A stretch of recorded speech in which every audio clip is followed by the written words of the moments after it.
Bonjour, avant de commencer le nouveau chapitre sur les probabilités, je vous propose quelques feuilles de rappel de choses qui normalement ont été vues en seconde ou en première, avec une nouveauté à la fin.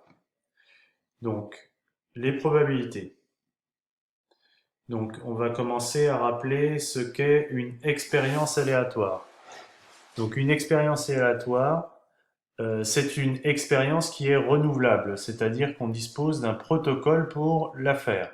Alors c'est pas forcément un protocole hyper compliqué, mais on sait comment on s'y prend. Par exemple, on prend une pièce, on la lance en l'air, on la récupère dans la main et on la retourne sur le dos de l'autre main, par exemple. Donc ça, c'est un protocole qu'on peut renouveler. Alors, ce qui définit une expérience aléatoire, la partie aléatoire, c'est que le résultat n'est pas forcément connu, il n'est pas forcément identique, même si on refait exactement les choses de la même façon. Alors, quelques exemples. Lancer d'une pièce, le tirage d'une boule dans une urne, le lancer de dés, d'accord, mais aussi d'autres expériences un peu plus spéciales. Donc on lance une punaise et on repère si elle tombe sur le dos ou sur la pointe. Ça, c'est une expérience, on ne connaît pas précisément la probabilité de tomber sur le dos ou sur la pointe. Et enfin, le durée d'attente aux caisses, par exemple. Donc l'expérience est renouvelable. On dit je viens tous les lundis à 10 heures dans ce magasin et je vais faire l'attente aux caisses. Et je calcule le temps d'attente. Eh bien, ça, c'est une expérience qui est renouvelable, mais on ne connaît pas à l'avance le résultat.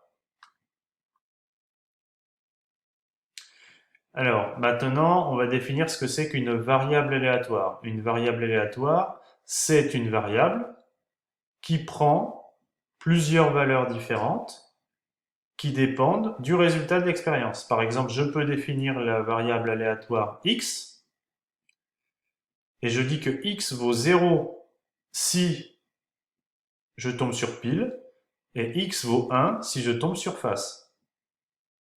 Donc c'est une variable aléatoire dans le sens où elle dépend d'une expérience aléatoire. Alors dans le cas de l'attente aux caisses, j'ai une variable aléatoire qui est d'un type un peu différent parce qu'elle peut prendre une infinité de valeurs.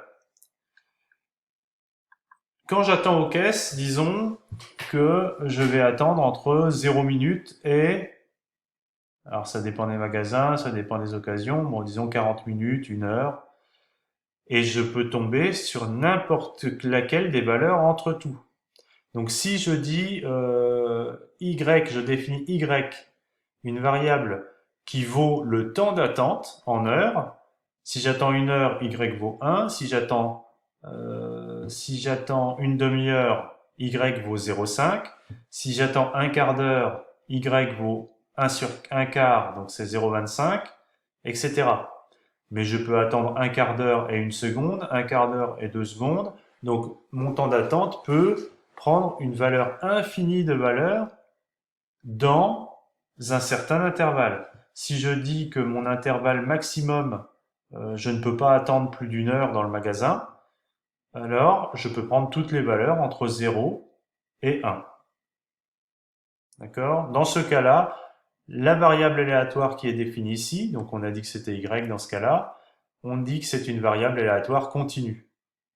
Par opposition aux variables aléatoires qu'on va appeler discrètes ici, dans le sens où elles ne prennent qu'une valeur, qu'un nombre fini de valeurs différentes. Donc x ici vaut soit 0 soit 1. Dans le cas de l'attente aux caisses, y peut valoir 0,01, 0,0001, 0,12, etc.